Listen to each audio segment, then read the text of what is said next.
మా ఫ్రెండ్స్ ఓవరాల్‌గా 'కల్కి' మూవీ అయితే చూడడం జరిగింది. 'కల్కి' మూవీ బావుంది ఓవరాల్‌గా చూసుకుంటే మాత్రాన. ఎవలైతే హాలీవుడ్ ఎక్స్‌పీరియన్స్ ఫస్ట్ టైమ్ చూసేవాళ్ళుంటారో వాళ్ళు మాత్రం ఈ మూవీని మిస్ కాకండి.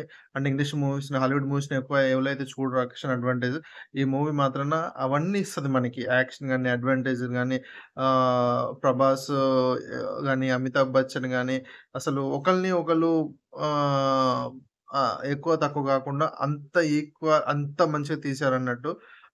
మన ఇండియన్ మూవీస్‌లో ఇలాంటి మూవీ వచ్చినందుకు ఓహ్, నేను చాలా బాగా ప్రౌడ్‌గా ఫీల్ అవుతున్నా. ఎందుకంటే హాలీవుడ్ రేంజ్‌లో ఈ బడ్జెట్‌లో హాలీవుడ్ రేంజ్‌లో మూవీ తీయడం అనేది అంత ఆషామాషీ విషయం అయితే కాదు. అంత బాగుంది. అంత బాగా తీసిండ్రు గూడా. సో, మీరు మాత్రాన మూవీ లవర్స్ అయితే మాత్రం ఈ మూవీని మాత్రం మిస్ చేయకండి. ఫస్ట్ నుంచి సెకండ్ ఎళ్ళాలంటే స్టోరీ టెల్లింగ్‌లో ఎట్లుంటదంటే మెల్లగా తీసుకుపోతా ఉంటారు. అట్లనే సెకండ్ హాఫ్ పోయేసరికి మీకు ఒక లెవెల్‌లో ఉంటది మూవీ అనేది. మిస్ చేయకండి. Bye friends.